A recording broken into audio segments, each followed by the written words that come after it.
Hi friends, this is Ramnath. இது question and answer அப்படிங்கிற ஒரு செஷன். இதில் நம்ம சப்ஸ்கிரைபர்ஸ் கேள்வி கேட்பாங்க, நான் பதில் சொல்லுவேன். இன்னைக்கு என்ன சப்ஜெக்டில் கேள்வி கேட்டிருக்காங்க, யார் அப்படிங்கிறத இப்போ பார்த்துருவோம். நான் மாடசாமி ஸ்ரீவில்லிபுத்தூர்லேருந்து பேசுகிறேன். எஸ்எம்எஸ் குரூப்பில் பார்ட் 1 நான் இருக்கிறேன். ஜூன் பேஜ் குரூப்பில் இருக்கக்கூடிய உங்களுடைய கட்டணமானவன் நான். எனக்கு ஒரு கேள்வி சார். இப்போ வரக்கூடிய ஐபிஓஸ் எல்லாமே விலை அதிகமாக இருக்குது. இப்போ இந்த மாதிரி ஐபிஓஸ்லாம் நம்ம வாங்கி எதிர்காலத்தில் நல்ல ஒரு வெல்த் கிரியேட் பண்ண முடியுமா? ஆக்சுவலாக இந்த ஐபிஓ விஷயத்தை பற்றி டெஃபினட்டாக எனக்கு நிறைய வருத்தங்கள் இருக்குது. சின்ன எக்ஸாம்பிள் சொல்கிறேன். ரிலையன்ஸ் ஃபஸ்ட்டு ஐபிஓ போட்டாங்க. அதோட ஃபேஸ் வேல்யூ அப்படிங்கிறது 10 ரூபா, இஷ்யூ ப்ரைஸ் 10 ரூபா.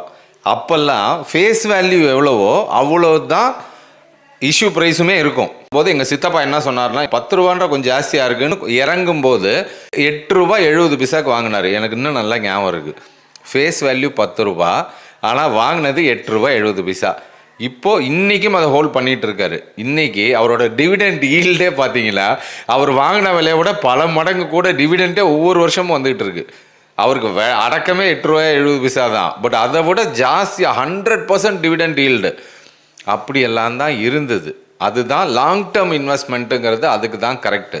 பட் இன்றைக்கி என்ன எல்லாத்துக்கும் ஐபிஓன்னு போட்டாலே மக்கள் அப்ளை பண்ணிடுறாங்க அப்படின்றது டெஃபினட்டாக எல்லா கம்பெனிஸுக்குமே நல்லா தெரிஞ்சு போச்சு. இப்போ ஓலாக்கெலாம் அடித்து போனட்டு அப்ளை பண்ணாங்க. ஓலாலாம் கம்பெனி ப்ராஃபிட்லேயே இருக்குது, ப்ராஃபிட்லேயே இல்லை.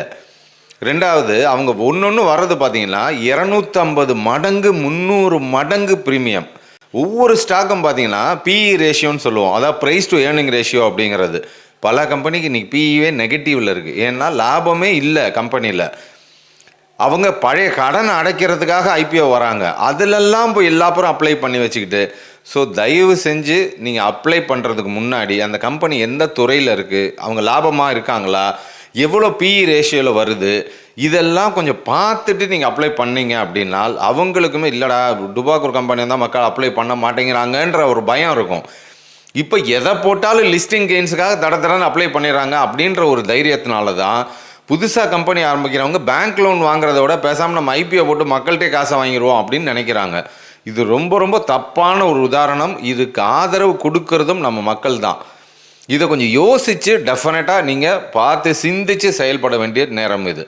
ஓகேயா? ஒரு ஐபிஓ அப்ளை பண்ணுறதுக்கு முன்னாடி இதெல்லாம் பார்த்துட்டு அப்ளை பண்ணுங்கள். ஓகேயா? பாய்.